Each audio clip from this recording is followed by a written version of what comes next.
Hello students, आप सभी लोगों का आज की क्लास में बहुत बहुत स्वागत है। स्टूडेंट, जैसा कि आप सभी को पता है, आज से हम लोग नया चैप्टर स्टार्ट कर रहे हैं जिसका नाम है halo alkanes and haloarenes. और ये बहुत ही इम्पोर्टेंट टॉपिक है। बहुत सारी चीज़ें इसमें आपको इंटरेस्टिंग देखने के लिए मिलेंगी।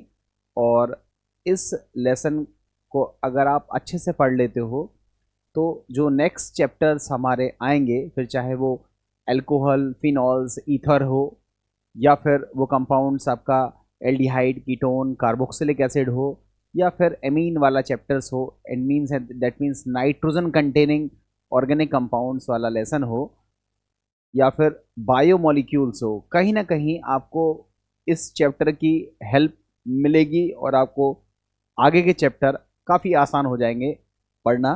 तो मुझे पूरी उम्मीद है कि आप सभी लोग इस चैप्टर के इस वीडियोस को बड़े इत्मीनान से देखेंगे। और मैं आपसे रिक्वेस्ट करूंगा बच्चों कि आप सभी बच्चे जितने भी यहाँ पर वीडियोस देख रहे हैं, वो बच्चे नोट्स को ज़रूर मेंटेन करते चलें, क्योंकि आपके पास अगर कुछ कंटेंट रहेगा तो आप बाद में रिवाइज अच्छे से कर सकते हो। खुद का लिखा हुआ कंटेंट जल्दी रिवाइज हो जाता है। मैं आपको ऑलमोस्ट हर एक चीज़ स्लाइड से डिस्कस करूंगा। स्लाइड से डिस्कस करने के पीछे दो रीज़न्स हैं। एक तो हमारे पास समय सीमित है, और उस सीमित समय में अगर मैं लिख करके एक एक चीज़ डिस्कस करूंगा तो मैं निर्धारित समय सीमा में आपका टॉपिक कवर नहीं कर पाऊंगा। वैसे भी बहुत सारा टॉपिक छूट जाता है क्योंकि बहुत ही सीमित समय मिला हुआ है। और उस सीमित समय में आपको अगर मैं सारी चीज़ें पढ़ाता हूँ तो या तो चीज़ें कवर नहीं हो पाती हैं, समय ख़त्म हो जाता है। अगर मैं शॉर्ट करता हूँ तो फिर कई सारे बच्चे ऐसे होते हैं जिनका बेस ज़्यादा अच्छा नहीं है, तो उनको दिक्कत होती है। खैर, मैं इस बात का पक्षधर हूँ कि जो भी पढ़िए आप अच्छे से पढ़िए। जो आपका छूट जा रहा है उसको फिर किसी टॉपिक के दौरान या फिर किसी समय पर हम अपलोड करके उस टॉपिक को भी पूरा कर देंगे। अभी हाल फिलहाल में हमारा जो लेसन है उसका नाम आप समझ ही गए होंगे, हेलोजन कंटेनिंग ऑर्गेनिक कंपाउंड है, जिसको हम हेलो एल्केन और हेलो एरीन्स कहते हैं। तो आइए बिना टाइम वेस्ट करे हुए हम लोग टॉपिक को स्टार्ट करते हैं।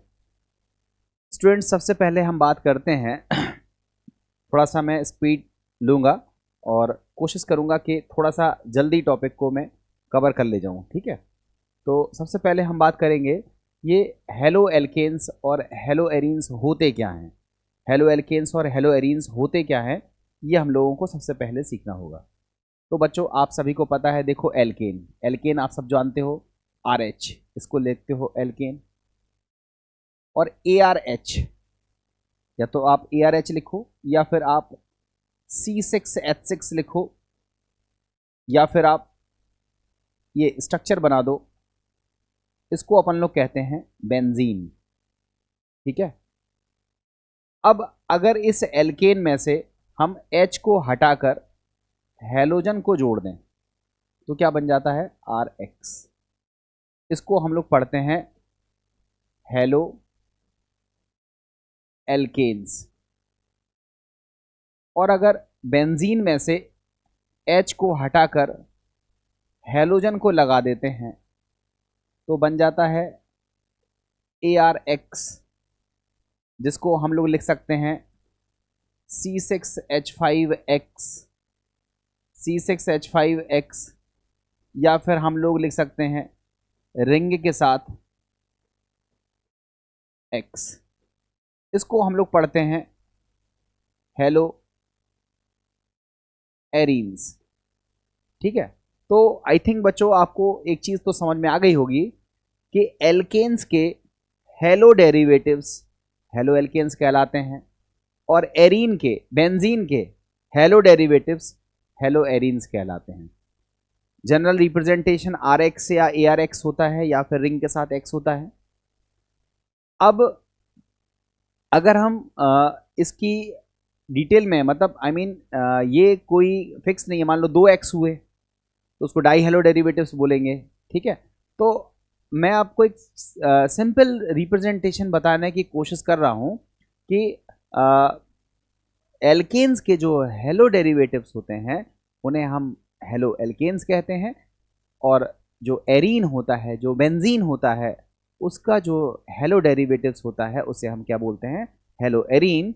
तो आई थिंक आपको समझ में आ गया होगा, और इस पूरे स्लाइड में इसी चीज़ की बात करी गई है। ठीक है, अब हम लोग बात करते हैं ये जो X है, यहाँ पर मैं बता दूं आपको, ये जो X है दैट मीन्स जो हेलो ग्रुप होता है, इस हेलो ग्रुप में फ्लोरो भी आ सकता है, क्लोरो भी आ सकता है, ब्रोमो भी आ सकता है, और आयोडो ग्रुप भी आ सकता है। मतलब हेलो डेरिवेटिव्स में कोई भी हेलोजन ग्रुप यहाँ पर आ सकता है। एल्किल ग्रुप में methyl, ethyl, propyl, butyl, isobutyl, isopropyl and तमाम सारे जितने भी एल्किल ग्रुप हैं वो आ सकते हैं। ठीक है, अब हम बात करते हैं नेक्स्ट स्लाइड में हेलो एल्केन्स और हेलो एरीन्स तो क्लियर हो ही गया होगा। बेंजीन रिंग में अगर हेलोजन लगा देंगे एच हटा करके तो वो बन जाएगा हेलो बेंजीन, या इसी को हम बोलते हैं हेलो एरीन। और एक इंटरेस्टिंग बात आपकी है कि जो हेलो एरीन है इसमें जो हेलो ग्रुप जिस कार्बन से अटैच होता है डेफिनेटली वो sp2 हाइब्रिडाइज्ड होता ही है, क्योंकि बेंजीन में जितने भी कार्बन हैं they all are sp2 hybridised, वो सब के सब sp2 हाइब्रिडाइज्ड होते हैं। इसलिए एक इंटरेस्टिंग पॉइंट है कि हेलो एल्केन में जो कार्बन है, हेलो एल्केन में इसे देखो, जो हेलो एल्केन की बात कर रहे हैं इसमें ये जो कार्बन है ये जनरली अगर हम एल्केन की बात करें, सिंगल बॉन्ड की बात करें तो sp3 हाइब्रिडाइज्ड होता है, और sp2 हाइब्रिडाइज्ड जो है वो हेलो एरीन में कार्बन देखने के लिए मिलता है। आगे डिटेल हम पढ़ेंगे तो आपको और भी चीज़ें बेहतर तरीके से क्लियर होती हुई दिखाई देंगी। चलो, अब हम लोग बात कर रहे हैं classification of halo alkanes and hello arenes.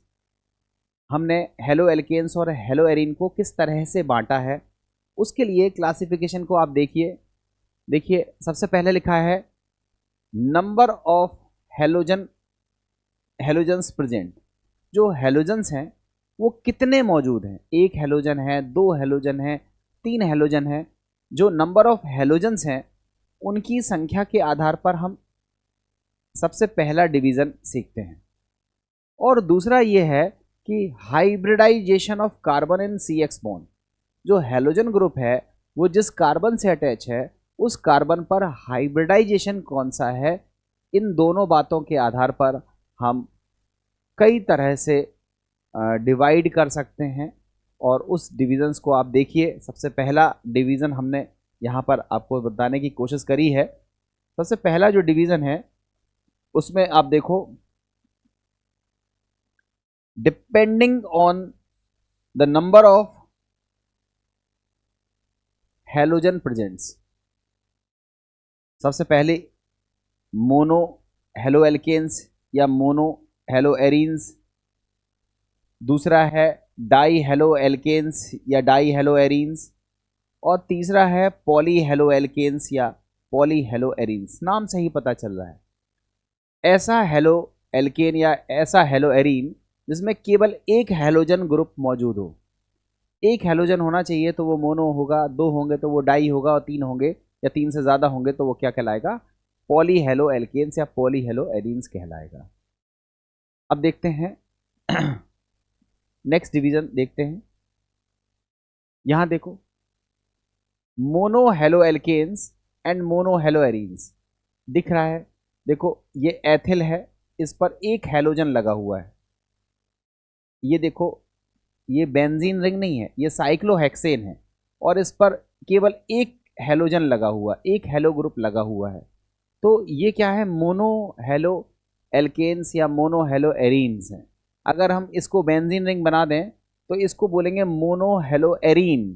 ठीक है, ध्यान से समझना, ये मोनो हेलो एल्केन है और ये मोनो हेलो एरीन है।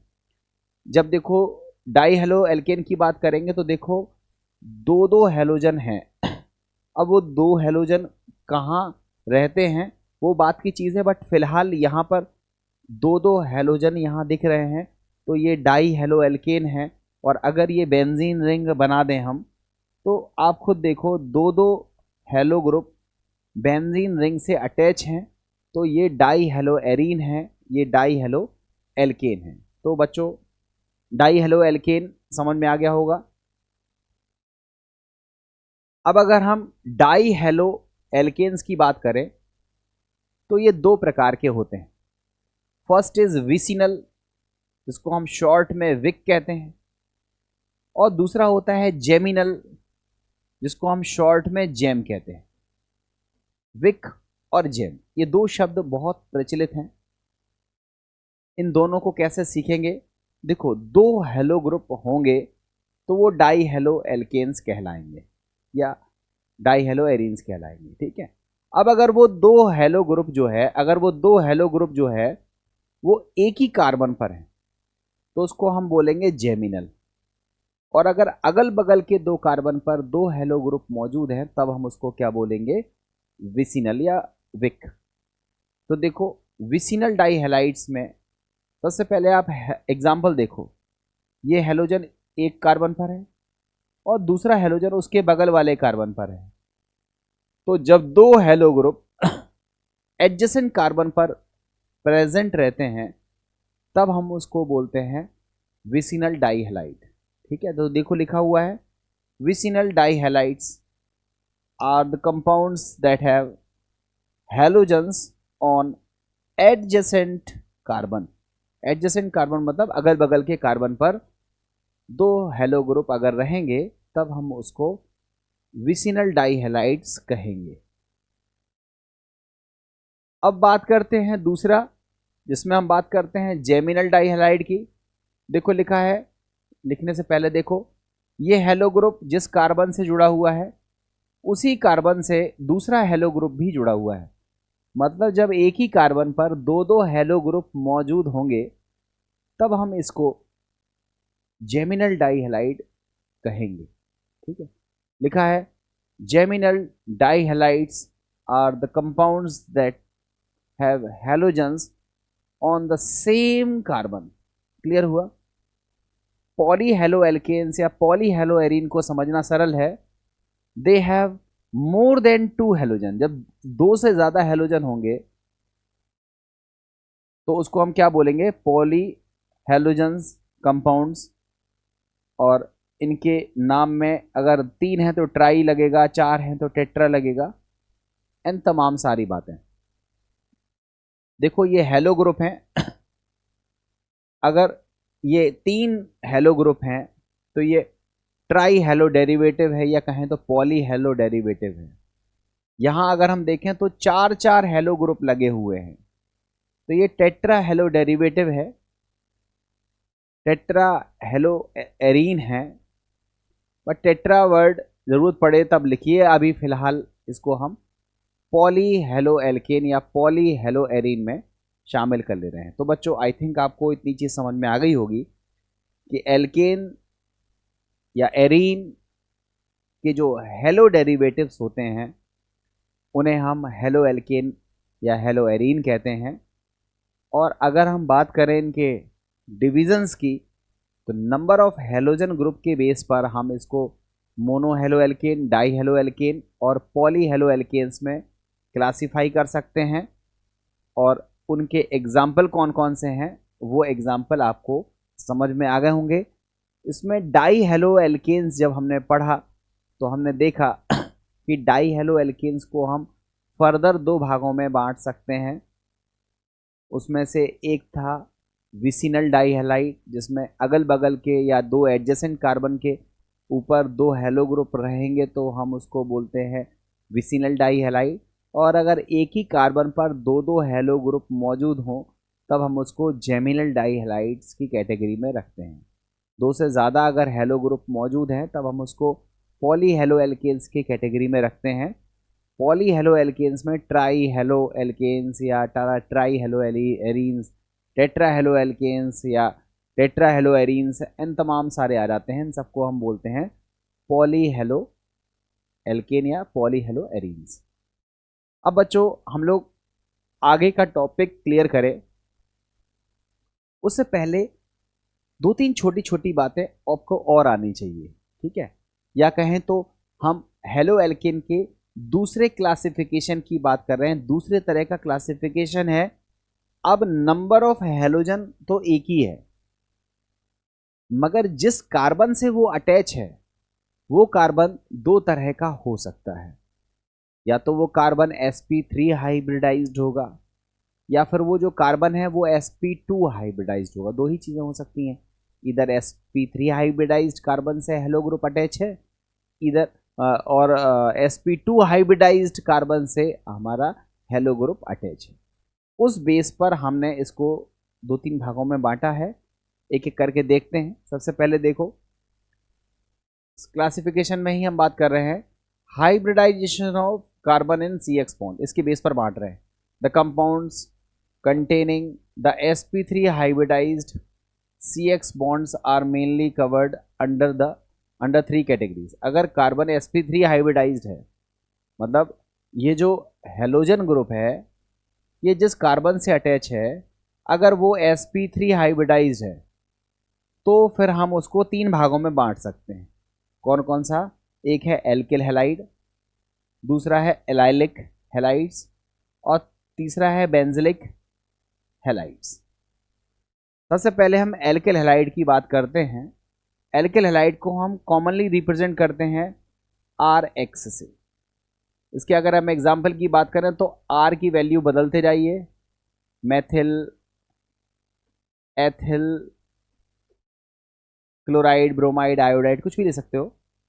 These are alkyl halides. मतलब जनरल रिप्रेजेंटेशन क्या होता है? RX की वैल्यू में R क्या है? Methyl, ethyl, propyl, isopropyl, isobutyl, कुछ भी हो सकता है। ये होते हैं एल्किल हैलाइड। एल्किल हैलाइड्स को हम फर्दर बांटते हैं 1 degree, 2 degree and 3 degree alkyl halides में, ठीक है। 1 degree, 2 degree and 3 degree alkyl halides में। आगे हम टॉपिक में आगे इन सब की बात करने वाले हैं।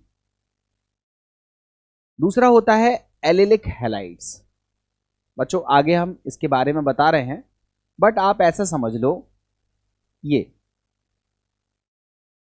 जो कार्बन डबल बॉन्ड बनाते हैं, उस डबल बॉन्ड बनाने वाले कार्बन का जस्ट बगल वाला जो कार्बन होगा उसको बोलते हैं एलिलिक कार्बन। ये वाला जो कार्बन है ये डबल बॉन्ड बनाने वाले कार्बन से जस्ट आगे वाला है, इसको बोलते हैं एलिलिक कार्बन। और उस एलिलिक कार्बन पर अगर एक हेलोजन लगा हो, हेलोजन मत का मतलब क्लोरो, ब्रोमो, आइडो, कुछ भी हो सकता है, तो इसको हम बोलते हैं एलिलिक या एलाइलिक हैलाइड्स।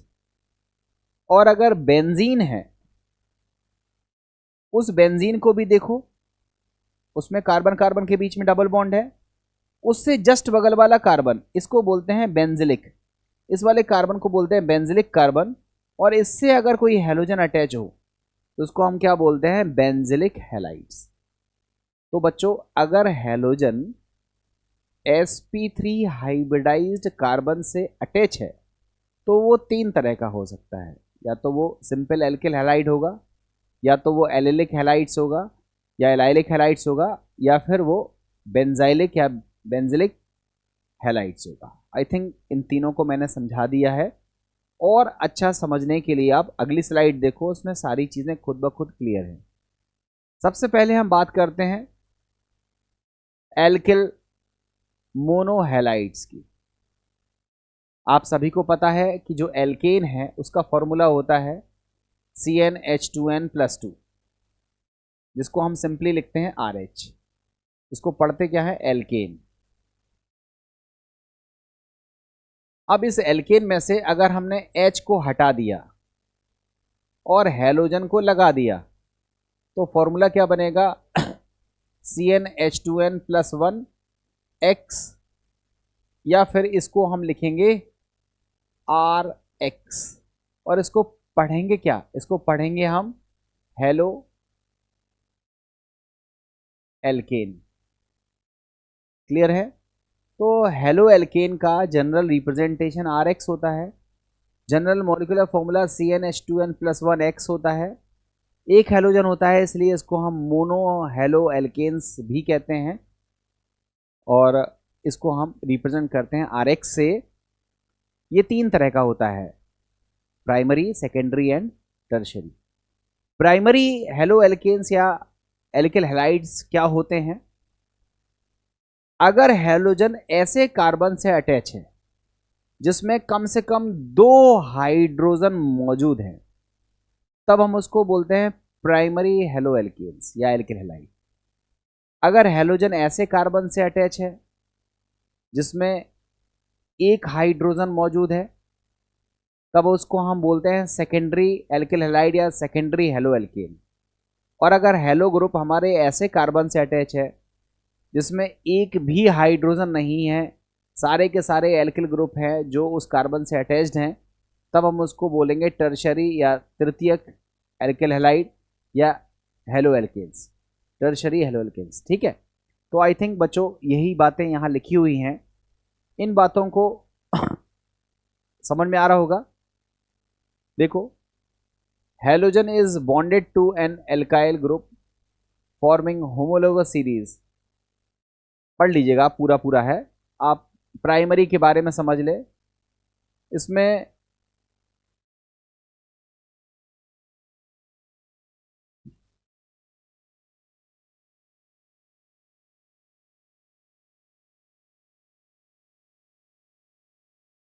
ठीक है, प्राइमरी वाले में क्या दिख रहा है, मैं केवल पॉइंट कर दे रहा हूं। Number of hydrogen present on the carbon atom of the sp3 hybridized CX bond is 2। मतलब कहने का यह हुआ कि अगर हैलोजन जिस sp3 हाइब्रिडाइज का मतलब इसने कितने बॉन्ड बनाए हैं, 3 सिग्मा बॉन्ड बनाए हैं, ध्यान रखिएगा, पाई बॉन्ड नहीं बनने चाहिए, तीनों सिग्मा बॉन्ड बनने चाहिए। तो अगर हमारा हैलोजन ऐसे कार्बन से अटैच है जिसने सारे बॉन्ड सिग्मा बनाए हैं और कम से कम 2 हाइड्रोजन उस पर मौजूद हैं, तो हम बोलेंगे कि ये प्राइमरी है। अगर 2 की जगह 1 हाइड्रोजन है तो उसको हम बोलेंगे सेकेंडरी, और अगर 0 हाइड्रोजन है तब हम उसको क्या बोलेंगे, टर्शरी। और बेहतर समझ में आ जाएगा अभी अगली स्लाइड में। देखो यहां, सॉरी मैं यहीं पे सिखा देता हूं, पिछली स्लाइड में ही एक चीज यहां पर देखो, हमने लिखा CH3 CH2 Cl। तो आप बोलोगे इसमें हैलोजन है, ये हैलोजन कार्बन से अटैच भी है और उस पर कितने हाइड्रोजन है, 2। तो ये कौन सा है, ये प्राइमरी एल्किल हैलाइड है। यहां देखो,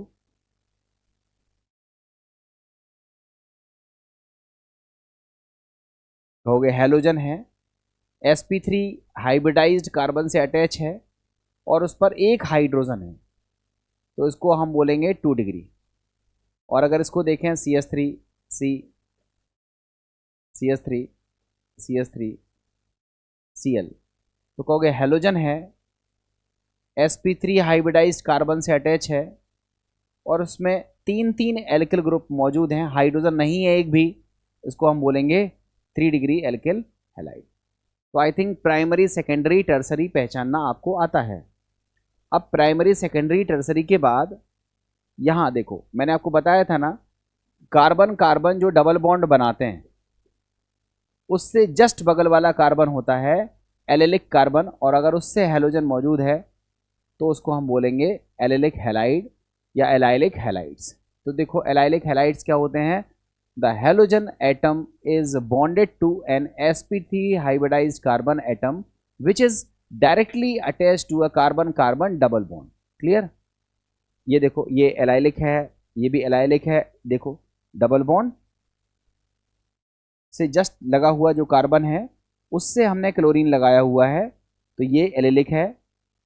यहां देखो डबल बॉन्ड, उससे जस्ट लगा हुआ ये कार्बन है जिससे एक हैलोजन ग्रुप अटैच है, तो ये भी एलिलिक है। अब आपको हमने ये भी बताया था बेंजिलिक क्या होता है, ये बेंजीन है। इस बेंजीन से जो भी कार्बन जस्ट अटैच होगा उसको बोलेंगे बेंजिलिक, और अगर उस पर हैलोजन है उसको बोलेंगे बेंजिलिक। ये बेंजिलिक है और ये भी बेंजिलिक है। अब बेंजिलिक भी 1 डिग्री 2 डिग्री 3 डिग्री हो सकते हैं और एलिलिक भी 1 डिग्री 2 डिग्री और 3 डिग्री हो सकते हैं। मतलब दोनों हो सकते हैं, 1 डिग्री 2 डिग्री 3 डिग्री बेंजिलिक भी हो सकता है और एलिलिक भी हो सकता है। क्लियर? तो आई थिंक ये समझ में आ गया होगा आपको।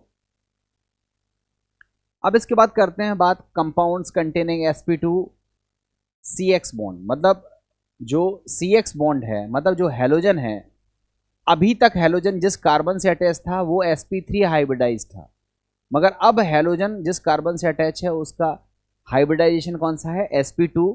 उसको हम दो भागों में बांटते हैं, एक होता है विनाइलिक और एक होता है एरिल हैलाइड। विनाइलिक क्या होता है? तो देखो CH2 डबल बॉन्ड CH, इस डबल बॉन्ड, ये एथिलीन होता है, जैसे एथिलीन का H हटा करके अगर हम इस ग्रुप की बात करें तो इसको हम बोलते हैं विनाइलिक, इसको बोलते हैं विनाइलिक। जैसे आप समझना यहाँ पे, जैसे CH4 था, इसको क्या बोलते हैं? मीथेन बोलते हैं ना। अब अगर मीथेन में से हम H हटा दें तो क्या बन जाएगा? CH3। इसको क्या पढ़ेंगे? मैथिल पढ़ेंगे ना। इसी तरह से C2H6, इसको क्या पढ़ते हैं? इथेन।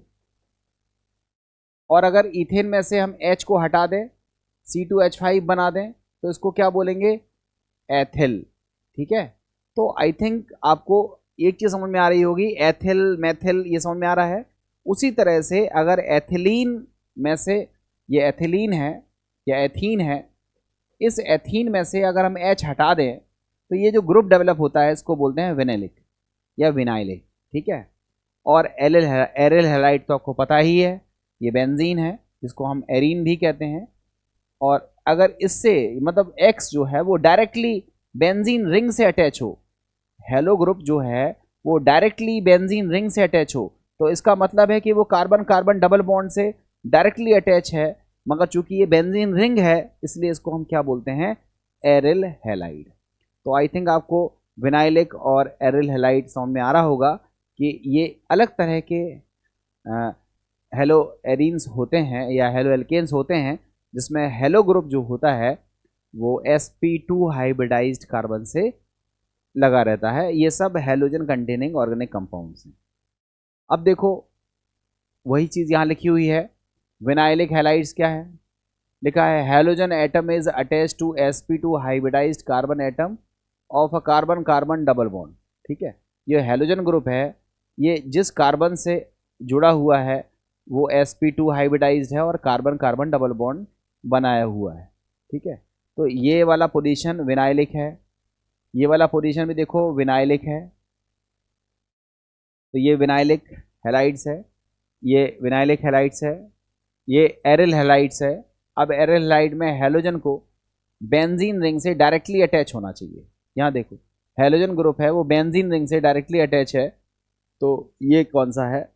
एरिल हैलाइड है। लिखा है halogen atom is bonded to an sp2 hybridized carbon atom of a aromatic ring.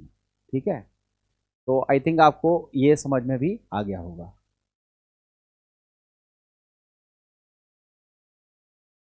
अब बताओ इस क्वेश्चन को, विच of the following is an example of alkyl aryl halide. अब देखो एक बड़ा इंटरेस्टिंग नाम आया है, एक है लिखा हुआ है एल्किल और फिर लिखा है एरिल और फिर लिखा है हैलाइड। तो एरिल का मतलब बेंजीन, एल्किल का मतलब CH3। अब अगर इसमें से X हटा के X लगा दें तो ये है एरिल एल्किल हैलाइड, इस तरह का स्ट्रक्चर बनेगा। अब देखो सबके स्ट्रक्चर बना बना के दिखा देते हैं हम। पैराक्लोरोटोलुइन, तो देखो बच्चों ये बेंजीन है, इस बेंजीन पर हम CH3 लगा देंगे तो इसको बोलेंगे टोलुइन, और अगर यहाँ पर Cl लगा देंगे तो इसको बोलेंगे पैराक्लोरोटोलुइन। इसमें देखो क्लोरीन ग्रुप बेंजीन से डायरेक्टली अटैच है, तो ये एरिल हैलाइड का एग्जाम्पल है, तो ये तो हो नहीं सकता।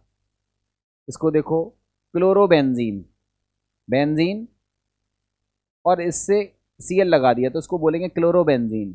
इसमें क्लोरो ग्रुप रिंग से अटैच है, तो ये एरिल हैलाइड है। क्या हैलाइड है? एरिल हैलाइड है, तो ये भी आंसर नहीं होगा। क्यों? क्योंकि हमको एरिल हैलाइड नहीं पूछा है, हमसे पूछा है एल्किल एरिल हैलाइड, तो ये भी एरिल हैलाइड था, ये आंसर नहीं होगा। ये भी एरिल हैलाइड है, ये भी आंसर नहीं होगा। अब देखो एलाइलिक क्लोराइड। एलाइलिक क्लोराइड का स्ट्रक्चर बनाओ, CH2 CH CH2 Cl। ये आप बताओ, ये एलिलिक क्लोराइड है, बेसिकली ये एल्किल हैलाइड है, ये एल्किल ग्रुप है ना, ये एल्किल क्लोराइड का एग्जांपल है। इसमें एरिल तो है ही नहीं, एरीन तो कहीं दिख ही नहीं रही है, बेंजीन तो कहीं दिख ही नहीं रही है, तो ये भी आंसर आपका नहीं होगा। मगर जैसे ही हम बात करते हैं बेंजिल क्लोराइड की, तो देखो ये बेंजीन है, इससे अगर हम CH2 लगाकर ग्रुप तैयार करें तो उसको बोलते हैं बेंजिल ग्रुप, और अगर इससे Cl लगा दें तो इसको बोलेंगे बेंजिल क्लोराइड, इसको बोलेंगे बेंजिल क्लोराइड। तो ये एरिल एल्किल हैलाइड इस कैटेगरी में आ रहा है, तो हमारा जो करेक्ट आंसर होगा वो कौन सा होगा? डी। ठीक है, इस तरह से अपन लोगों को करना है। नेक्स्ट देखो, which of the following halide is isobutyl bromide. बच्चों ये जो एग्जाम्पल है इसमें 4 कार्बन की चेन है, Br ग्रुप सेकेंडरी कार्बन से अटैच है, इसलिए इसको बोलते हैं सेकेंडरी ब्यूटिल ब्रोमाइड, ये कॉमन नेम है। ठीक है, सेकेंडरी ब्यूटिल ब्रोमाइड। इसमें देखो Br ग्रुप किनारे पर अटैच है और सीधी चेन है, तो इसको अपन लोग बोलते हैं नॉर्मल ब्यूटिल ब्रोमाइड। इसमें Br ग्रुप जिस कार्बन से अटैच है उसमें एक भी हाइड्रोजन नहीं है, तो उसको बोलेंगे टर्शरी या 3 डिग्री ब्यूटिल ब्रोमाइड। इसमें Br प्राइमरी कार्बन से अटैच है और ये आइसो ग्रुप भी मौजूद है, ये आइसो ग्रुप कहलाता है, तो इसको हम बोलेंगे आइसो ब्यूटिल ब्रोमाइड। तो बच्चों आपको एक बात तो क्लियर हो गई होगी, नॉर्मल कब आता है, आइसो कब आता है, सेकेंडरी ब्यूटिल क्या है और टर्सरी ब्यूटिल ब्रोमाइड क्या है। आपसे क्या पूछा था, विच of the following halide is iso butyl bromide, तो आपका आंसर होगा डी। कौन सा आंसर करेक्ट होगा? डी आंसर आपका करेक्ट होगा।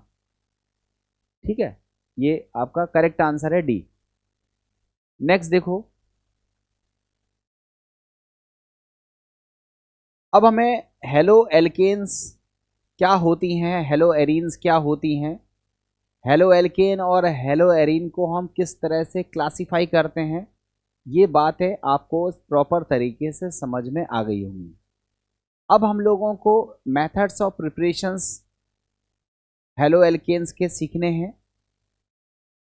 हमें हेलो एल्केन्स और हेलो एरीन्स की प्रॉपर्टीज़ को डिस्कस करना है।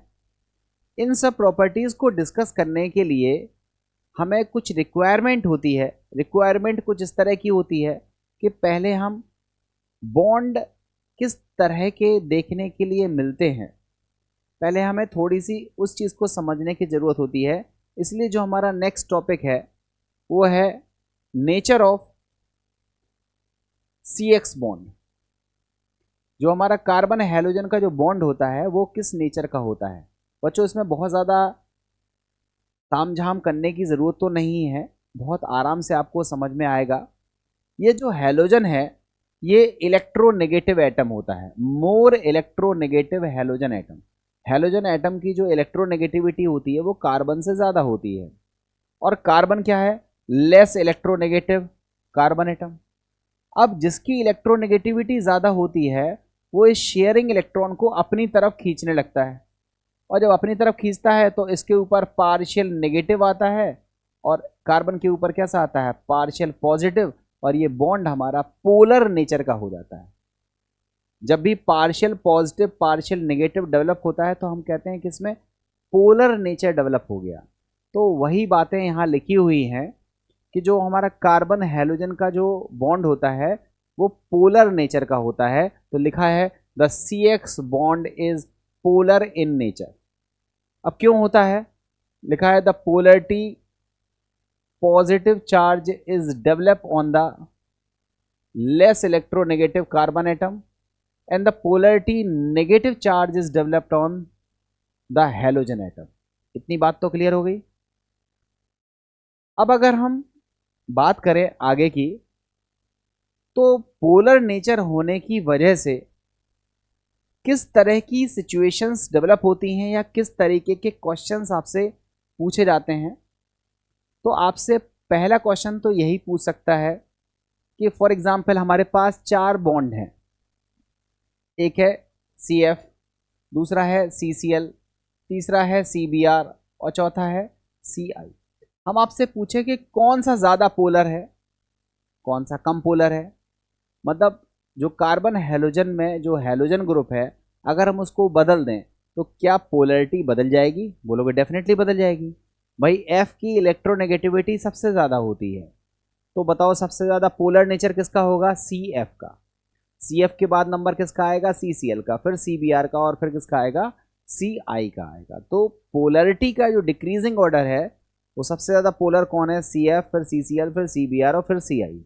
तो देखो क्या लिखा हुआ है, लिखा हुआ है चलो अभी हम बात करते हैं, एक बात और इसमें समझ में आ रही है। अब आप बताओ, अगर पोलर नेचर ज़्यादा है, पोलर नेचर होने से क्या होगा? प्लस होगा, माइनस होगा, पार्शियल पॉजिटिव होगा, पार्शियल नेगेटिव होगा। अब प्लस माइनस होने की वजह से क्या होगा? फोर्स ऑफ अट्रैक्शन बढ़ेगा। जब फोर्स ऑफ अट्रैक्शन बढ़ेगा तो क्या होगा? कार्बन और हैलोजन क्या आ जाएंगे? पास पास आ जाएंगे। पास पास आने से क्या होगा? बॉन्ड लेंथ क्या हो जाएगी? श्रिंक कर जाएगी, बॉन्ड लेंथ छोटी हो जाएगी। तो आप बताओ, अगर हम आपसे यही 4 ऑप्शन दे करके पूछें कि कौन सा बॉन्ड लेंथ सबसे छोटा है, तो आप बोलोगे सबसे ज़्यादा पोलर नेचर तो इसके पास है, तो सबसे ज़्यादा फोर्स ऑफ अट्रैक्शन इसके पास होगा, तो सबसे छोटा बॉन्ड लेंथ किसका होगा?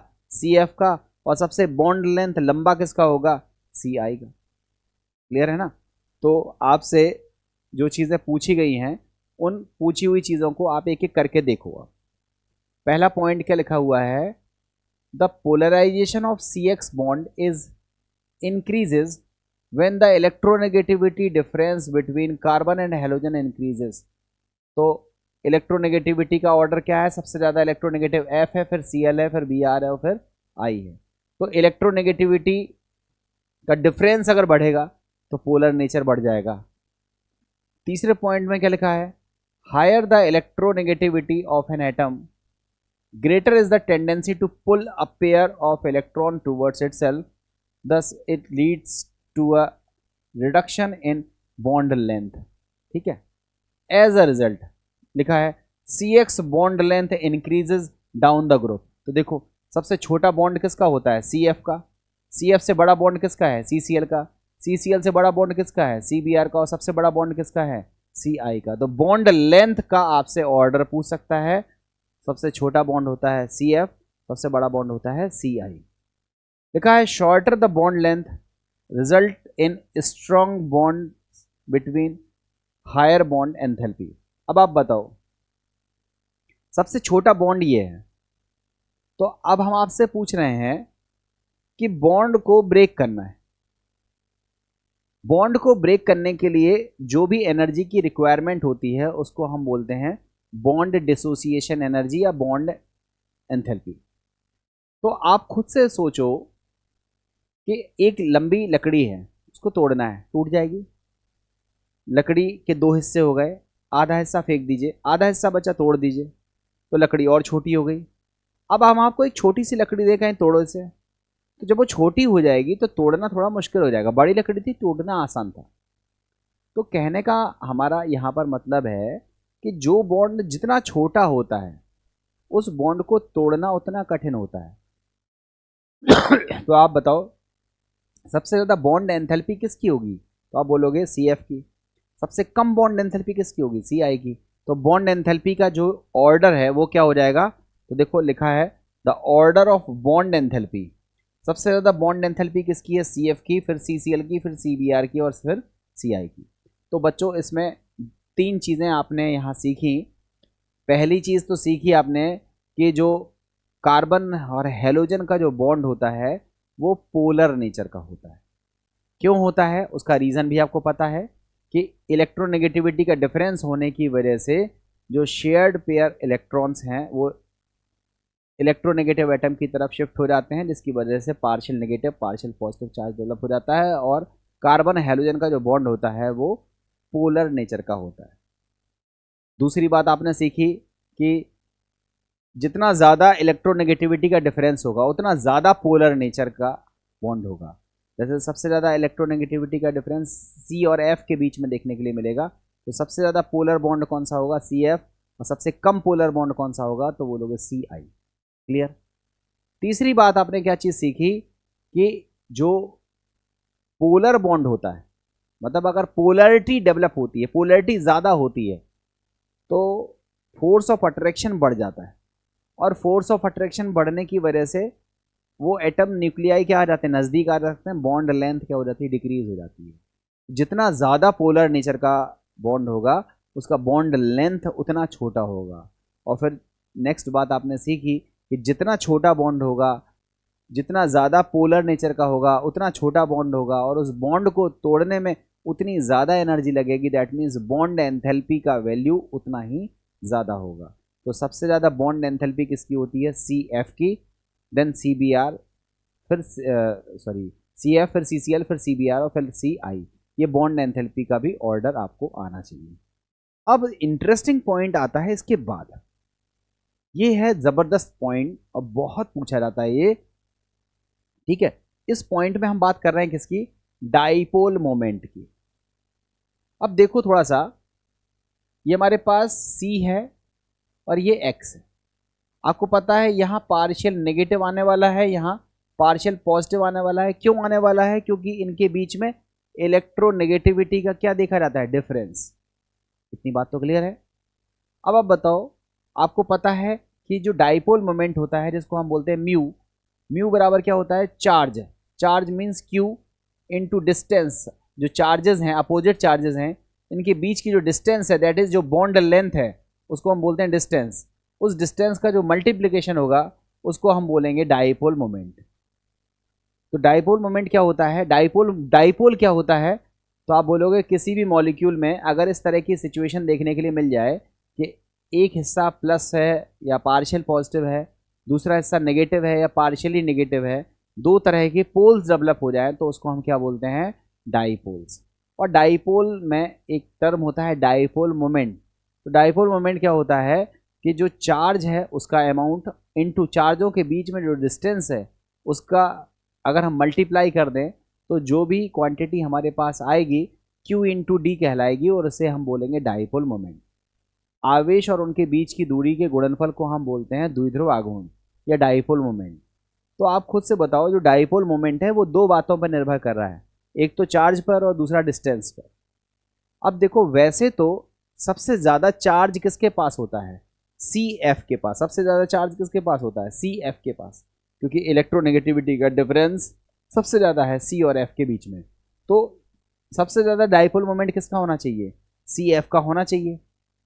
मगर एक्सेप्शनली सी एफ का डाइपोल मोमेंट सबसे ज़्यादा नहीं होता है।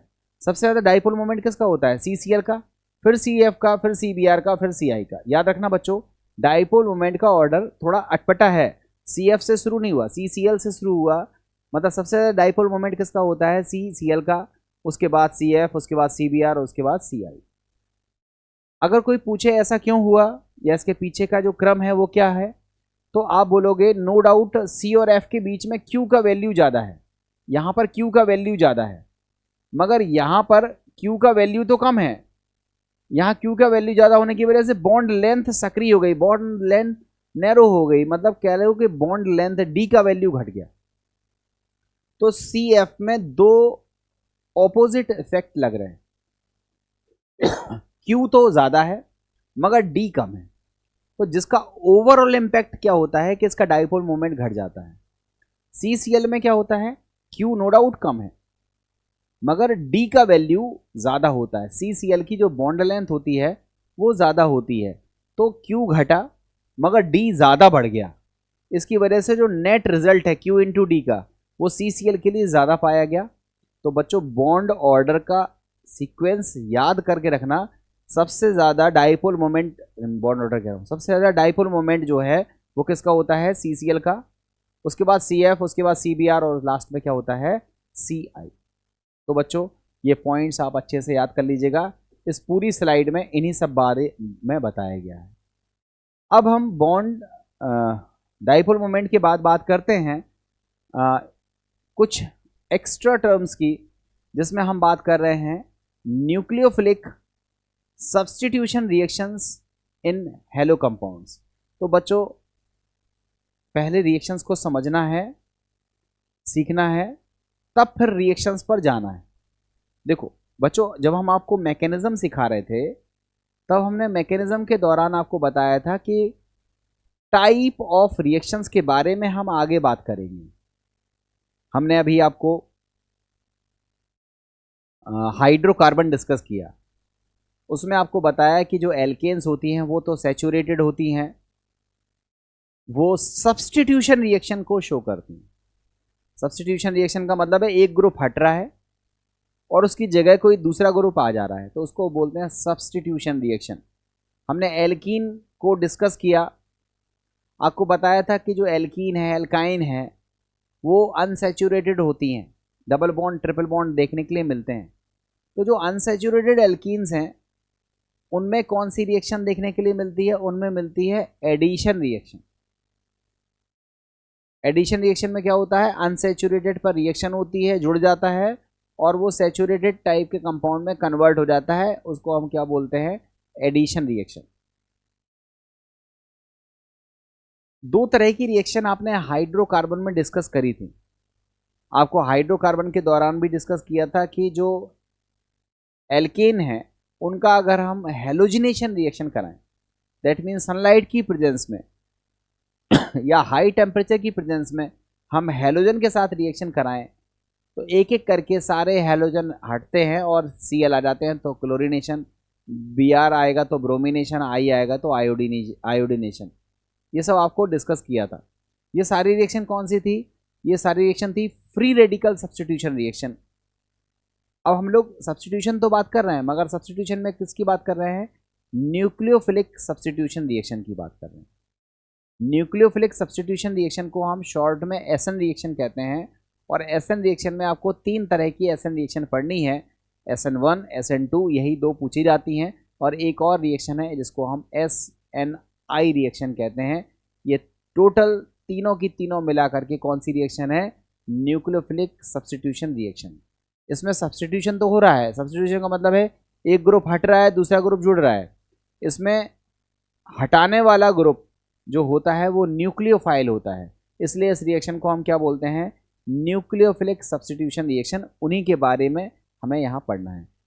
तो जो हैलोजन कंपाउंड्स हैं वो दो तरह की रिएक्शन शो करते हैं, एक तो सब्स्टिट्यूशन में कौन सी? न्यूक्लियोफिलिक सब्स्टिट्यूशन रिएक्शन, और दूसरी रिएक्शन शो करते हैं एलिमिनेशन रिएक्शन।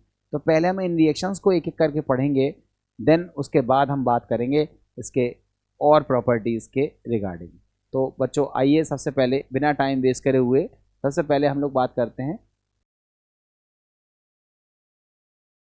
तो सबसे पहले सब्स्टिट्यूशन की बात कर रहे थे, न्यूक्लियोफाइल्स की बात कर रहे थे। तो देखो इसमें nucleophilic substitution reaction in hello compounds. देखो इसमें जो न्यूक्लियोफाइल है वो अटैक कर रहा है, और न्यूक्लियोफाइल के अटैक के बाद हम क्या देख रहे हैं कि ये जो हेलो ग्रुप है ये हट जा रहा है और उसकी जगह पर न्यूक्लियोफाइल अटैच हो जा रहा है। दैट मीन सब्स्टिट्यूशन हो रहा है, और सब्स्टिट्यूशन न्यूक्लियोफाइल के माध्यम से हो रहा है, इसलिए इसको क्या बोल रहे हैं? Nucleophilic substitution reaction. इसमें जो एक्स हट रहा है उसको हम बोलते हैं लीविंग ग्रुप, और जो अटैक कर रहा है वो है न्यूक्लियोफाइल। ठीक है, और ये न्यूक्लियोफिलिक सब्स्टिट्यूशन रिएक्शन को रिप्रेजेंट करने का एक जनरल तरीका है। ठीक है, अब नेक्स्ट देखते हैं इसमें, या इसको थोड़ा सा देख लीजिए इसमें क्या लिखा हुआ है। As partial charge are present on the atom in Rx, where X is the halogen and it departs as a halide ion during the nucleophilic substitution reaction, then the nucleophilic gets substituted at the place of leaving group। मतलब leaving group हटता है, उसकी जगह पे क्या आ जाता है? Nucleophile आ जाता है। अब हम आगे देखते हैं न्यूक्लियोफाइल्स क्या होते हैं। देख लो न्यूक्लियोफाइल्स क्या होते हैं, तो याद रखिए जो इलेक्ट्रॉन रिच स्पीशीज होते हैं, इलेक्ट्रॉन रिच स्पीशीज़ का मतलब है या तो जिसके पास इलेक्ट्रॉन डेंसिटी ज़्यादा हो। इलेक्ट्रॉन डेंसिटी ज़्यादा होने का मतलब है या तो उसके पास लोन पेयर वगैरह होना चाहिए या नेगेटिव चार्ज होना चाहिए। तो जो इलेक्ट्रॉन रिच स्पीशीज़ हैं, ऑक्टेट कंप्लीट हो, नेगेटिव चार्ज हो, लोन पेयर हो, उसको हम बोलते हैं न्यूक्लियोफाइल। ठीक है, तो देखो लिखा है it is regarded as regarded that donates an electron pair, जो इलेक्ट्रॉन पेयर को डोनेट करता है to an electron deficient centre. Electron deficient centre को generally in organic chemistry the nucleophile seeks for an electron deficient positions like C plus C partial positive। Nucleophiles can be neutral और negatively charge. तो I think आपको एक बात तो याद रहेगी, electron rich species होना चाहिए। इलेक्ट्रॉन रिच स्पीशीज़ का मतलब है नंबर 1 ऑक्टेट कंप्लीट हो, नेगेटिव चार्ज हो या लोन पेयर हो, तो उसको हम बोलेंगे न्यूक्लियोफाइल। न्यूक्लियोफाइल के एग्जांपल्स की बात करें तो H2O न्यूक्लियोफाइल है, OH माइनस न्यूक्लियोफाइल है। न्यूक्लियोफिलिसिटी, अब न्यूक्लियोफाइल है वो अपने लोन पेयर को डोनेट करेगा, अभी तो वो न्यूक्लियोफाइल कहलाएगा। तो जितना स्मूथली लोन पेयर डोनेट करेगा या इलेक्ट्रॉन डेंसिटी को डोनेट करेगा, उस स्मूथली डोनेट करने की जो टेंडेंसी होती है उसी को बोलते हैं न्यूक्लियोफिलिसिटी। तो लिखा है it is the tendency of a species to donate electrons to an electron deficient species. Electron deficient species को लोन पेयर डोनेट करने की जो टेंडेंसी होती है उसको हम क्या बोलते हैं, न्यूक्लियोफिलिसिटी। नेक्स्ट स्लाइड में हम बात करते हैं फैक्टर्स अफेक्टिंग न्यूक्लियोफिलिसिटी। कौन कौन से फैक्टर्स हैं जो न्यूक्लियोफिलिसिटी पर को डिपेंड करते हैं। इसमें पहला फैक्टर है नेचर ऑफ सॉल्वेंट, किस सॉल्वेंट में हम रिएक्शन करा रहे हैं उस पर डिपेंड करेगा। स्टेबिलिटी ऑफ न्यूक्लियोफाइल, इस पर भी डिपेंड करेगा। स्टेरिक हिंड्रेंस और चार्ज डेंसिटी, ये 4 फैक्टर्स हैं जिन पर न्यूक्लियोफिलिसिटी डिपेंड करती है। एक एक करके हम इन चारों के बारे में बात कर रहे हैं। सबसे पहले हम बात करते हैं चार्ज डेंसिटी की। बच्चों चार्ज डेंसिटी में आप सीधा समझ लो कि 2 तरह के हमारे पास न्यूक्लियोफाइल हैं, एक है न्यूट्रल न्यूक्लियोफाइल और दूसरा है नेगेटिवली चार्ज न्यूक्लियोफाइल। तो जो नेगेटिवली चार्ज न्यूक्लियोफाइल है उसके पास चूंकि नेगेटिव चार्ज है, दैट मीन्स उसके पास चार्ज डेंसिटी ज़्यादा है, तो वो उसकी न्यूक्लियोफिलिसिटी ज़्यादा होगी। तो अगर हमारे पास न्यूट्रल न्यूक्लियोफाइल और चार्ज न्यूक्लियोफाइल अगर आपको दिखता है और हम आपसे पूछें कि कौन सा किसकी न्यूक्लियोफिलिसिटी ज़्यादा है, तो नेगेटिवली चार्ज जो होगा न्यूक्लियोफाइल उसकी न्यूक्लियोफिलिसिटी ज़्यादा होगी। यही लिखा हुआ है देखो, in general anionic nucleophile are stronger than neutral nucleophiles because of higher charge density on anionic nucleophiles। इसके एग्जांपल्स को देख सकते हो, considering OH minus and H2O। OH minus has higher nucleophilicity than H2O because of the higher charge density। Clear. दूसरा है stability, stability of nucleophile. अब आप बच्चों समझना, 2 न्यूक्लियोफाइल हमारे पास हैं, ठीक है। देखो न्यूट्रल की तो बात ही अलग हो गई, अब हमारे पास 2 चार्ज्ड न्यूक्लियोफाइल हैं। अब उन दोनों चार्ज्ड न्यूक्लियोफाइल में आप क्या चीज़ देखो कि जो न्यूक्लियोफाइल लेस स्टेबल होगा, ध्यान से समझना, जो न्यूक्लियोफाइल लेस स्टेबल होगा उसकी न्यूक्लियोफिलिसिटी क्या होगी, ज़्यादा होगी। जैसे थोड़ी देर के लिए हम बात करें OH माइनस और बात करते हैं OR माइनस, ये ठीक है। तो देखो OR माइनस में क्या होगा, ये जो O है उसके साथ क्या अटैच है, R, और R कौन सा इफेक्ट शो करता है, plus I. Plus I effect क्या करेगा, इलेक्ट्रॉन्स को डोनेट करेगा। इलेक्ट्रॉन डोनेट करने की वजह से नेगेटिव चार्ज की वैल्यू बढ़ जाएगी। जब नेगेटिव चार्ज की वैल्यू बढ़ेगी तो ये क्या हो जाएगा, लेस स्टेबल हो जाएगा, इसकी स्टेबिलिटी क्या हो जाएगी, डिक्रीज हो जाएगी। तो आप ऐसा समझो कि जो एल्कोक्सी ग्रुप होता है, RO माइनस ग्रुप जो होता है वो कैसा होता है, लेस स्टेबल होता है। तो OH माइनस और RO माइनस, एल्कोक्सी और हाइड्रोक्सी, 2 तरह के न्यूक्लियोफाइल है। इसमें कौन सा किसकी न्यूक्लियोफिलिसिटी ज़्यादा होगी, तो आप बोलोगे ये लेस स्टेबल है इसलिए इसकी न्यूक्लियोफिलिसिटी ज़्यादा है as compare to OH minus. यही लिखा हुआ है, लिखा है for two anionic nucleophiles with the same nucleophilic sites. देखो दोनों में O और O, यही न्यूक्लियोफिलिक साइट तो O ही है ना, but bonded to different groups, the one with the lower stability is a better nucleophile। याद रखिएगा, जिसकी स्टेबिलिटी कम होगी वो बेटर न्यूक्लियोफाइल होगा। इसका एग्जाम्पल है, एग्जाम्पल मैंने समझा दिया है, out of OR minus and OH minus both have the same nucleophilic sites, that is oxygen. OR minus is less stable since R increases the electron density on the oxygen atom, thus intensifying the negative charge. Thus OR minus is better nucleophile than OH minus। Clear? तो charge density में आपने क्या सीखा कि जो negatively charge nucleophile होते हैं वो ज़्यादा न्यूक्लियोफिलिसिटी शो करते हैं एज कम्पेयर टू न्यूट्रल, और स्टेबिलिटी में आपने क्या देखा कि जो लेस स्टेबल न्यूक्लियोफाइल्स होते हैं उनकी न्यूक्लियोफिलिसिटी क्या होती है, ज़्यादा होती है। दो बातें आपने सीख ली। तीसरा, न्यूक्लियोफिलिसिटी को डिसाइड करता है स्टेरिक हिंड्रेंस। स्टेरिक हिंड्रेंस में आप ऐसे समझो, हमारे पास एक ग्रुप है मेथॉक्सी, दूसरे ग्रुप का नाम है एथॉक्सी, तीसरा ग्रुप है डाई मिथाइल मेथॉक्सी, और तीसरे ग्रुप का नाम है ट्राई मिथाइल मेथॉक्सी। अब देखो इसमें इंटरेस्टिंग बात, चारों नेगेटिवली चार्ज हैं, ठीक है, चारों में डोनर साइड्स O है, मतलब जो लोन पेयर डोनेट करेगा वो ऑक्सीजन करेगा। अब इसमें डिसाइडिंग फैक्टर्स कौन होगा, यहाँ पर एक CH3 है, यहाँ पर मतलब यहाँ पर तीनों तरफ हाइड्रोजन है, एक हाइड्रोजन, दूसरा हाइड्रोजन और तीसरा हाइड्रोजन, ये तीनों क्या है, हाइड्रोजन हैं। यहाँ मेथाइल ग्रुप है और दो हाइड्रोजन है, यहाँ दो दो मेथाइल ग्रुप हैं, एक हाइड्रोजन है, यहाँ तीन तीन मेथाइल ग्रुप है और ये हाइड्रोजन है।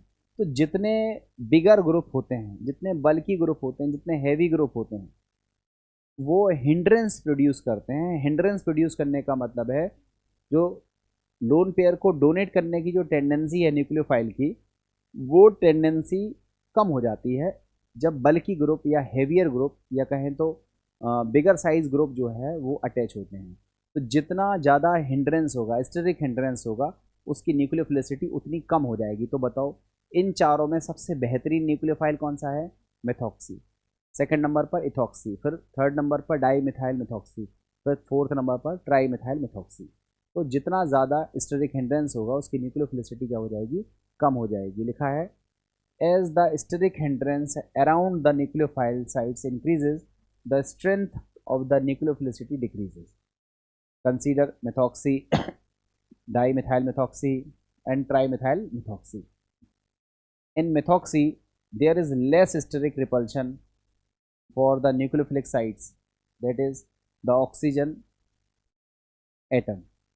Thus, it is a stronger nucleophile as compared to CCH3 का whole twice and CH3 का whole twice and CCH3 का whole thrice O minus, in which there is more steric repulsion for the nucleophilic sites। समझ में आ गया होगा कि यहाँ पर स्टेरिक हिंड्रेंस कम है, इसलिए ये बेटर न्यूक्लियोफाइल है, इसकी न्यूक्लियोफिलिसिटी ज़्यादा है, और जैसे जैसे बल्कि ग्रुप हमने अटैच कर दिए हैं उसकी न्यूक्लियोफिलिसिटी क्या हो गई है, कम हो गई है। ठीक, तो तीन फैक्टर्स आपको समझ में आ गए होंगे। उसके बाद हम बात करते हैं nature of solvent. Nucleophilicity solvent के नेचर पर भी डिपेंड करती है। अब यहाँ पर हम सॉल्वेंट के बारे में बता दें कि दो तरह के सॉल्वेंट हम यूज़ करते हैं। एक होता है जिसको हम बोलते हैं polar protic solvent. Polar protic solvent का मतलब है कि प्रोटिक मीन्स हाइड्रोजन उसमें होना चाहिए और वो हाइड्रोजन इलेक्ट्रोनेगेटिव एटम के साथ अटैच होना चाहिए, तो उसको हम बोलते हैं पोलर प्रोटिक सॉल्वेंट। इसमें एग्जाम्पल्स होते हैं H2O है, एल्कोहल है, इसको हम बोलते हैं polar protic solvent.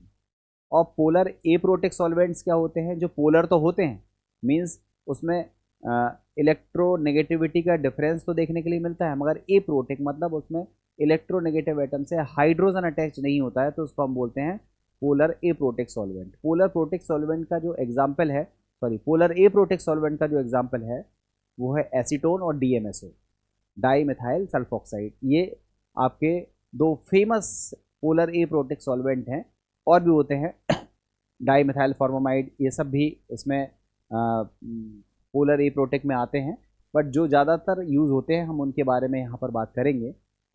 Nature of solvents में लिखा है we will discuss the effect of nucleophilicity in 2 different types of solvent. 2 type के सॉल्वेंट पर हम न्यूक्लियोफिलिसिटी को देख रहे हैं। पहला टाइप क्या है, पोलर प्रोटिक सॉल्वेंट्स के बारे में, जिसका एग्जाम्पल है वाटर एंड एल्कोहल। और फिर बात करेंगे पोलर एप्रोटिक सॉल्वेंट्स के बारे में, जिसका नाम है एसीटोन एंड ईथर।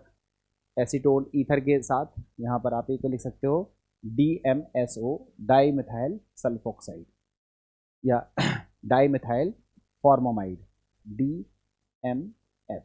ये सब क्या होते हैं, पोलर एप्रोटिक सॉल्वेंट के एग्जाम्पल्स हैं। अब देखो क्या होता है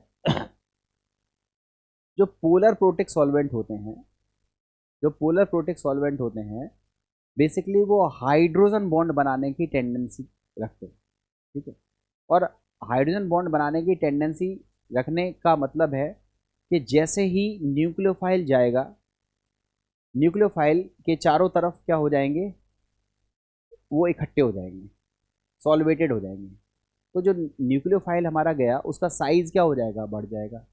जब साइज़ बढ़ जाएगा तो इलेक्ट्रॉन डेंसिटी क्या हो जाएगी, कम हो जाएगी। इलेक्ट्रॉन डेंसिटी कम हो जाएगी तो इलेक्ट्रॉन डोनेट करने की टेंडेंसी घट जाएगी। तो इसका मतलब ये हुआ कि जितना ज़्यादा सॉल्वेशन होगा, या अगर वाटर मॉलिक्यूल आते हैं तो जितना ज़्यादा आपका हाइड्रेशन होगा,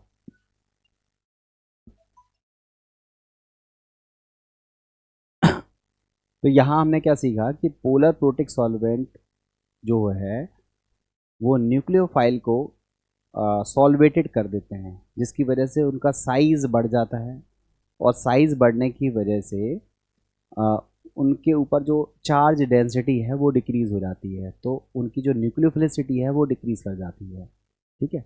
एक चीज़ आपको यहाँ पर याद ये रखनी चाहिए।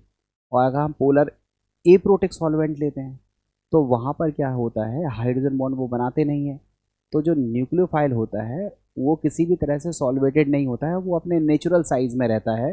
तो अगर कोई न्यूक्लियोफाइल्स स्मॉलर साइज़ का है तो उसकी न्यूक्लियोफिलिसिटी ज़्यादा होगी, कोई न्यूक्लियोफाइल अगर बिगर साइज़ का है तो उसकी न्यूक्लियोफिलिसिटी कम होगी। ये चीज़ आपको यहाँ देखने के लिए मिलेगी। बच्चों ये बड़ा टॉपिक है, अब उस बड़े टॉपिक को हम कोशिश कर रहे हैं कंसाइज करने की, और लगभग हर पॉइंट यहाँ पर लिखा हुआ है। आप उस पॉइंट्स को केवल देखते चलो तो आपको खुद ही चीज़ें क्लियर होती जाएंगी, ठीक है। सबसे पहले हम बात करते हैं इसकी, polar protic solvents are capable of hydrogen bonding. अभी हाल बताया हमने कि जो पोलर प्रोटिक सॉल्वेंट्स होते हैं वो हाइड्रोजन बॉन्ड बना सकते हैं, because they contain at least one hydrogen atom connected to directly to an electronegative atom. जैसे H2O है, वो एल्कोहल है, ये सब पोलर प्रोटिक सॉल्वेंट ही हैं। इसमें हाइड्रोजन भी होता है और वो इलेक्ट्रोनेगेटिव एटम से जुड़ा भी होता है, इसलिए पोलर प्रोटिक सॉल्वेंट जो है वो हाइड्रोजन बॉन्ड का फॉर्मेशन कर सकते हैं। आगे लिखा है polar aprotic solvents contain no hydrogen atom, उसमें हाइड्रोजन ही नहीं होता है, connected to directly to an electronegative atom and they are not capable of hydrogen bonding, इसलिए वो हाइड्रोजन बॉन्ड का फॉर्मेशन नहीं कर पाते हैं, ठीक है। आपको पहले याद रखना है सॉल्वेंट होते हैं 2 टाइप के, पोलर प्रोटिक और polar aprotic. Polar protic solvent क्या है, जिसमें हाइड्रोजन इलेक्ट्रोनेगेटिव एटम से जुड़ा हो, जो हाइड्रोजन बॉन्डिंग का फॉर्मेशन कर सके, उसे बोलेंगे पोलर प्रोटिक सॉल्वेंट। एग्जांपल्स हैं वाटर एंड एल्कोहल, जो मेन एग्जांपल्स है। उसके बाद पोलर एप्रोटिक सॉल्वेंट की बात हम कर रहे हैं, तो पोलर एप्रोटिक में हाइड्रोजन इलेक्ट्रोनेगेटिव एटम से अटैच नहीं होता। हाइड्रोजन होगा अलग बात है, बट वो इलेक्ट्रोनेगेटिव एटम से अटैच नहीं होगा, दैट मीन्स वो हाइड्रोजन बॉन्ड का फॉर्मेशन नहीं करेगा। और इसके जो एग्जांपल्स हैं वो है एसीटोन, ईथर, DMF, ठीक है, DMSO, ये सब पोलर एप्रोटिक सॉल्वेंट के एग्जाम्पल्स हैं और ये हाइड्रोजन बॉन्ड का फॉर्मेशन नहीं करते हैं। ठीक है, अब देखो क्या होगा। जैसे फॉर एग्जाम्पल हमने NaCl लिया, अब बताओ NaCl में Na प्लस है, Cl माइनस है, इसमें न्यूक्लियोफाइल कौन सा है, Cl माइनस। तो NaCl को हमने पोलर सॉल्वेंट में डाल दिया, पोलर प्रोटिक सॉल्वेंट में डाल दिया। तो पोलर प्रोटिक सॉल्वेंट जैसे H2O में डाल दिया तो Na प्लस के चारों तरफ H2O का O आ जाएगा और Cl माइनस के चारों तरफ H2O का क्या आ जाएगा, H आ जाएगा। तो कहने का मतलब ये हुआ कि Na प्लस को भी हाइड्रेशन हो गया और Cl माइनस का भी क्या हो गया, हाइड्रेशन हो गया। तो हाइड्रेशन होने से क्या होगा, जो न्यूक्लियोफाइल है वो ट्रैप हो गया। ट्रैप इन द सेंस जो उसके पास इलेक्ट्रॉन डेंसिटी थी, न्यूक्लियोफाइल जितना फ्री रहेगा वो इलेक्ट्रॉन डेंसिटी को डोनेट कर सकता था। मगर यहाँ पर क्या हुआ, जो न्यूक्लियोफाइल है, Cl माइनस की ही बात हो रही है, तो जो न्यूक्लियोफाइल है वो ट्रैप हो गया H2O के द्वारा, और जब ट्रैप हो गया तो उसका जो इलेक्ट्रॉन डेंसिटी है वो डोनेट करने के लिए क्या हो गया, डिक्रीज हो गया, घट गया। अब घट गया तो क्या होगा कि हम देखेंगे कि कितने H2O के मॉलिक्यूल्स ने उसको ट्रैप किया हुआ है। मतलब ज़्यादा H2O के मॉलिक्यूल ने ट्रैप किया होगा तो हम कहेंगे उसका हाइड्रेटेड साइज बढ़ गया। हाइड्रेटेड साइज बढ़ने से न्यूक्लियोफिलिसिटी घट जाती है, और अगर कम ट्रैप हुआ होगा तो हम कहेंगे इसका हाइड्रेटेड साइज छोटा है, मीन्स ये अब भी इलेक्ट्रॉन डेंसिटी को गिव अप कर सकता है, दे सकता है, मीन्स इसकी न्यूक्लियोफिलिसिटी ज़्यादा होगी। तो देखो वही चीज़ यहाँ लिखी हुई है, polar protic solvents are the solvent that can furnish their protons। ठीक है, they show hydrogen bonding, examples हैं water and alcohol। consider NaCl dissolve in ROH alcohol, Na plus ions are solvated by the O terminals of the solvents and Cl minus ions are solvated by the hydrogen terminals of the solvents। इतनी बात तो clear हो गई। अब देखो क्या होगा, अगर हम NaCl की जगह NaBr लेते तो Br माइनस के चारों तरफ होता, I माइनस के चारों तरफ होता, F माइनस के चारों तरफ होता। तो यहाँ पर क्या होगा, डिग्री ऑफ हाइड्रेशन इंक्रीजेज। किसी भी आयन का आकार जितना छोटा होता है उसका हाइड्रेशन उतना ज़्यादा होता है। तो I माइनस का साइज ऑलरेडी बिगर है, इसलिए इसका हाइड्रेशन कम होगा, इसका हाइड्रेशन थोड़ा ज़्यादा होगा, इसका हाइड्रेशन थोड़ा और ज़्यादा होगा, इसका हाइड्रेशन थोड़ा और ज़्यादा होगा। तो डिग्री ऑफ हाइड्रेशन क्या होगा, ये I से F की तरफ बढ़ेगा। अब हाइड्रेशन बढ़ेगा तो आप बताओ, जितना ज़्यादा हाइड्रेशन होगा तो हाइड्रेटेड साइज जो है वो I का साइज कम होगा, और F माइनस का जो हाइड्रेटेड साइज है वो क्या होगा, ज़्यादा। और हाइड्रेटेड साइज ज़्यादा होने की वजह से न्यूक्लियोफिलिसिटी डिक्रीजेज। मीन समझ रहे हो, सबसे बेहतर न्यूक्लियोफाइल कौन है, I माइनस, उसके बाद है Br माइनस, उसके बाद कौन है Cl माइनस, और सबसे पुअर न्यूक्लियोफाइल कौन सा है, F माइनस। तो ये न्यूक्लियोफिलिसिटी का डिक्रीजिंग ऑर्डर है इन पोलर प्रोटिक सॉल्वेंट। ध्यान से समझिएगा बच्चों, पोलर प्रोटिक सॉल्वेंट में ये ऑर्डर आपका देखने के लिए मिलता है। ठीक है, तो आपको समझ गया होगा हाइड्रेशन क्या होते हैं। हाइड्रेशन इज एडिशन और association of water molecules without any breaking और मेकिंग ऑफ केमिकल बॉन्ड। तो जो जैसे यहाँ देखो, ये देखो, ये Cl माइनस है ना, इसके चारों तरफ कौन आ गया, ये एल्कोहल आ गया ना, ये देखो एल्कोहल आ गया। तो एल्कोहल के मॉलिक्यूल्स का किसी भी आयन के चारों तरफ इकट्ठा होना, इसको बोलते हैं सॉल्वेशन। और अगर एल्कोहल की जगह वाटर होता तो इस सॉल्वेशन के प्रोसेस को हम लोग क्या बोलते थे, हाइड्रेशन। तो हाइड्रेशन होने से, देखो हाइड्रेशन कब होगा, जब पोलर प्रोटिक सॉल्वेंट होगा तभी हाइड्रेशन होगा। अगर पोलर ए प्रोटिक है तो हाइड्रोजन बॉन्ड बनता ही नहीं है। जब बनता ही नहीं है दैट मीन्स वहाँ पर सॉल्वेशन की बात, वहाँ हाइड्रेशन की बात नहीं होगी। क्लियर हो गया। तो जितना ज़्यादा हाइड्रेशन होगा उतना बिगर साइज होगा। जब साइज बिगर हो जाएगा तो इलेक्ट्रॉन डेंसिटी डिक्रीज हो जाएगी। इलेक्ट्रॉन डेंसिटी डिक्रीज होने की वजह से उसकी जो न्यूक्लियोफिलिसिटी है वो डिक्रीज हो जाती है। तो देखो सबसे ज़्यादा न्यूक्लियोफाइल कौन सा होगा, I माइनस, और सबसे पुअर न्यूक्लियोफाइल कौन सा होगा, F माइनस। ये होगा पोलर प्रोटिक सॉल्वेंट में। ठीक है, अब हम बात करते हैं पोलर ए प्रोटिक में क्या होगा। पोलर ए प्रोटिक में क्या होगा देखो अब मान लो पोलर एप्रोटिक सॉल्वेंट के पहले तो एग्जांपल देखो, एक है एसीटोन, डीएमएसओ है, फिर डीएमएफ है और आपका ईथर है। ये सब पोलर एप्रोटिक सॉल्वेंट के एग्जांपल्स हैं। Polar aprotic solvents are the solvents that can not furnish their protons, they do not show hydrogen bonding. ठीक है, अब देखो अगर हमने consider NaCl dissolve in polar aprotic solvent, तो देखो NaCl में दो आयन होते हैं, Na+ और Cl-। तो Na+ के चारों तरफ तो देखो O टर्मिनल इकट्ठा हो गया, मतलब Na+ का तो सॉल्वेशन हो गया, मगर हमें Na+ का कोई मतलब नहीं है। हमारे लिए तो न्यूक्लियोफाइल कौन सा है? Cl-। तो आप बताओ Cl- के चारों तरफ क्या होना चाहिए? प्लस इकट्ठा होना चाहिए ना, मतलब S टर्मिनल इकट्ठा होना चाहिए। भाई O पर माइनस है तो S पर क्या होगा? प्लस। मगर S पर प्लस है, मगर ये दो दो बल्कि ग्रुप जुड़े हुए हैं जो S टर्मिनल को Cl- की तरफ इकट्ठा होने नहीं देते हैं। तो कहने का मतलब ये है Na+ का तो सॉल्वेशन हो जाता है, मगर Cl- का सॉल्वेशन नहीं होता है। जब सॉल्वेशन नहीं होगा तो ये अपने नेचुरल साइज में रहेंगे। नेचुरल साइज जिसका छोटा होगा वो बेटर न्यूक्लियोफाइल होगा, जिसका बड़ा साइज होगा वो पुअर न्यूक्लियोफाइल होगा। तो यहाँ पर अगर हम ऑर्डर की बात करें तो नेचुरली जो साइज है वो I- से बिगर साइज है Cl का, Cl से बिगर साइज है Br का, और Br से बिगर साइज है I- का। जो न्यूक्लियोफिलिसिटी होगी वो स्मॉलर साइज की ज़्यादा होगी, दैट मीन्स F से I- की तरफ जाने पर न्यूक्लियोफिलिसिटी डिक्रीज हो जाती है। ये पोलर एप्रोटिक की बात है, ध्यान से समझना। पोलर प्रोटिक में ऑर्डर उल्टा था और पोलर एप्रोटिक में ऑर्डर पलट गया। तो यही लिखा हुआ है, consider NaCl dissolve in polar aprotic solvent, the sodium ion of NaCl salt is solvated, but the chloride ion cannot be solvated because the partial positive charge of sulfur is hindered by their methyl group, so the chloride ions remains unsolvated। इसलिए chloride ion कैसे होते हैं? अनसॉल्वेटेड होते हैं, तो solvation हुआ ही नहीं है न्यूक्लियोफाइल्स का, तो ये अपने नॉर्मल साइज में रहेंगे। नॉर्मल साइज में रहने की वजह से F- कैसा होगा? बेटर न्यूक्लियोफाइल होगा, या F- की न्यूक्लियोफिलिसिटी ज़्यादा होगी और I- की न्यूक्लियोफिलिसिटी क्या हो जाएगी? कम हो जाएगी।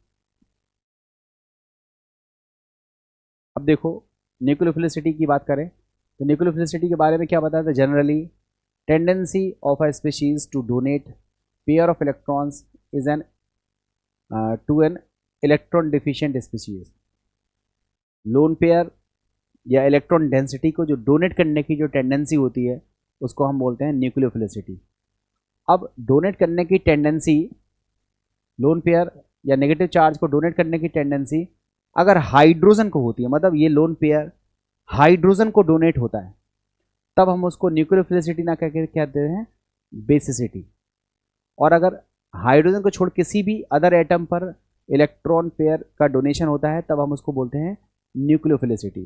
ठीक है, तो लिखा है generally tendency of a species to donate pair of electrons to an electron deficient species except hydrogen. Except hydrogen, hydrogen को छोड़ किसी भी एटम को अगर लोन पेयर दे रहा है तो उसकी क्या कहलाएगी? वो न्यूक्लियोफिलिसिटी। और बेसिसिटी क्या कहलाएगी? बेसिसिटी कहलाएगी कि अगर वही लोन पेयर हाइड्रोजन को डोनेट हो रहा है, अदर किसी एटम को डोनेट नहीं हो रहा है, केवल हाइड्रोजन को डोनेट हो रहा है, तब हम बोलेंगे कि इसको क्या बोलेंगे?